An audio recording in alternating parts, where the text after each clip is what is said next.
Biomassa, peso a seco de toda a matéria orgânica de um nível trófico determinado em uma cadeia alimentar ou teia alimentar. Diminui em cada nível trófico superior devido à perda de calor. Pirâmide de fluxo de energia, 90% de perda de energia em cada transferência. Menos energia química para níveis tróficos superiores. Aqui nós temos a pirâmide de fluxo. Percebo que vai perdendo 90% a cada nível. Né? Muito bem, então essa figura 3.4 ilustra essa perda de energia em cada nível alimentar simples, supondo-se uma perda de 90% a cada transferência. Pirâmides de fluxo de energia explicam por que a Terra poderia sustentar mais pessoas se todos comessem em níveis tróficos mais baixos, consumindo grãos, vegetais e frutas diretamente, em vez de passar tais culturas por outros níveis tróficos alimentando de animais que comem grãos ou herbívoros, como o gado, por exemplo. Cerca de 2/3 das pessoas do mundo, população do mundo, sobrevivem basicamente alimentando-se de trigo, arroz e milho. No primeiro nível trófico, pois a maioria não tem condições de consumir tanta carne. Este modelo é uma generalização de uma pirâmide de fluxo de energia, que mostra a diminuição da energia química utilizada em cada nível trófico sucessivo em uma cadeia ou teia alimentar. O modelo supõe que a cada transferência de um nível trófico a outro, há uma perda para o meio ambiente de 90% de energia utilizável na forma de calor de baixa qualidade. Ok? Muito bem.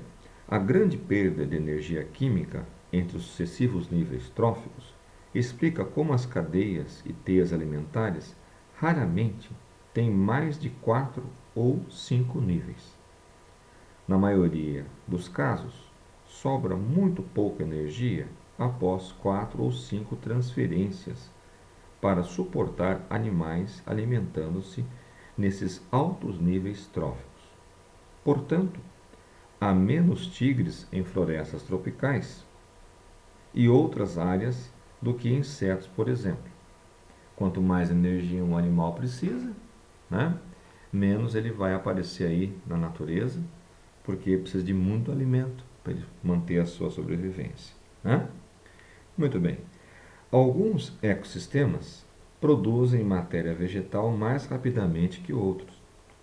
A quantidade ou massa de material orgânico vivo, biomassa, que um ecossistema específico pode sustentar, é determinada pela quanto de energia solar seus produtores podem captar e armazenar como energia química, e quão rapidamente consegue fazê-lo. É a chamada produtividade primária bruta, ou PPB.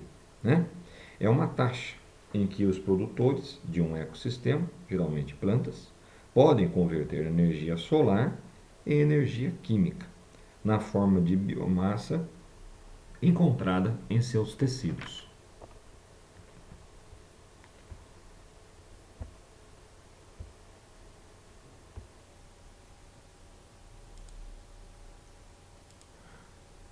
Aí, pessoal, geralmente essa taxa que os produtores de um ecossistema convertem energia solar em energia química, ela é dada pela unidade aí, quilocaloria por metro ao quadrado por ano. Produtividade primária líquida, NPP, taxa que os produtores de um ecossistema convertem energia solar em energia química, menos a taxa a que os produtores usam de energia para a respiração aeróbica. Ecossistemas e zonas de vida diferem em sua NPP. Muito bem, vamos explicar um pouquinho sobre isso. Olha, para se manter vivo, crescer e reproduzir, produtores devem utilizar a energia química armazenada na biomassa, que produzem para a sua própria respiração. A produtividade primária líquida, PPL, é a taxa em que os produtores usam a fotossíntese para produzir e armazenar a energia química, menos a taxa em que usam essa energia armazenada para a respiração aeróbica. A ppl mede a rapidez com que os produtores podem produzir a energia química que é armazenada em seus tecidos e que está potencialmente disponível a outros organismos, consumidores, em um ecossistema. Produtividade primária é semelhante à taxa com que você ganha dinheiro, ou quantos reais você ganha ao ano. Produtividade primária líquida é semelhante à quantidade de dinheiro ganho por ano que você pode gastar após descontar suas despesas, como transportes, roupas, alimentação e suprimentos. Ecossistemas e zonas de vida aquática diferem em seus ppl, como mostrado na figura 3.15. Vamos lá. A figura 3.15. Média anual estimada de NPP em zonas importantes na vida e ecossistemas. Ok? Vamos lá então. Apesar de seu ppl baixo, o mar aberto produz mais da biomassa da Terra por ano que qualquer outro ecossistema ou zona de vida, simplesmente por haver tanto mar aberto contendo enormes quantidades de produtores como os minúsculos fitoplânctons, por exemplo. No ambiente terrestre, as florestas tropicais têm uma produtividade primária líquida muito alta por causa do seu grande número e por sua grande variedade de árvores e outras plantas produtoras, tais como as florestas são desmatadas, né? Quantas?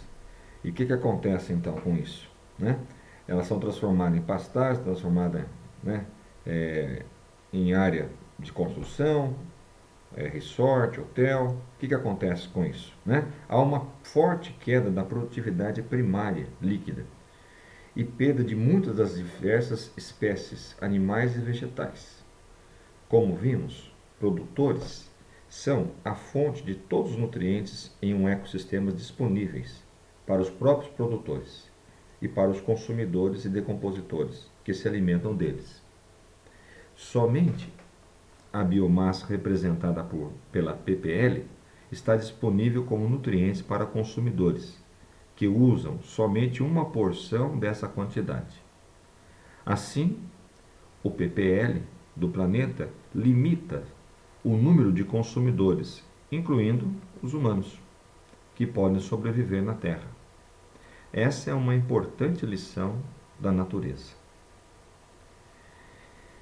Aqui nós temos no lado dessa figura, no livro, tem um quadrinho que fala assim: os humanos e a produtividade primária na Terra. Peter Witusek, Stuart Rosser-Sagers e outros ecólogos estimam que os humanos atualmente usam, desperdiçam ou destroem entre 10% e 55% do ppl potencial total da Terra. Esse valor é extremamente alto, considerando que a população humana representa menos de 1% da biomassa total de todos os consumidores da Terra, que depende de produtores para seus nutrientes.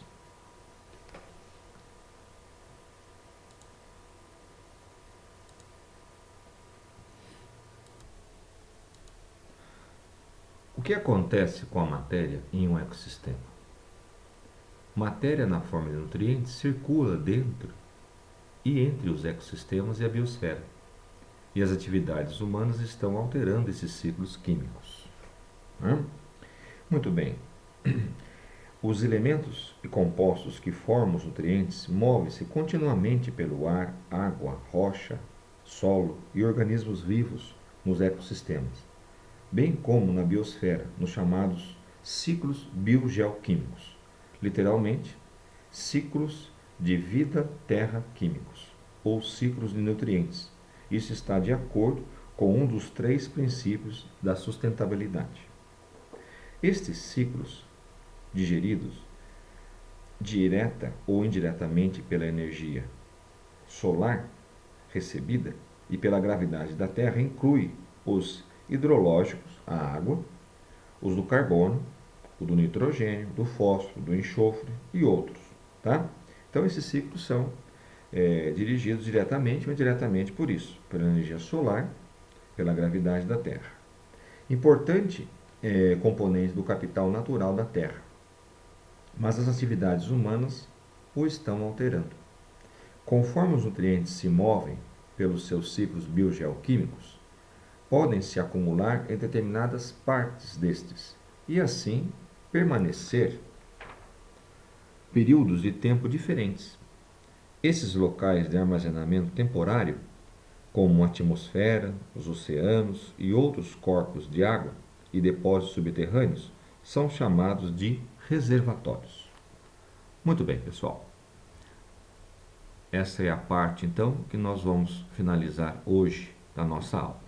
Muito obrigado pela participação de vocês.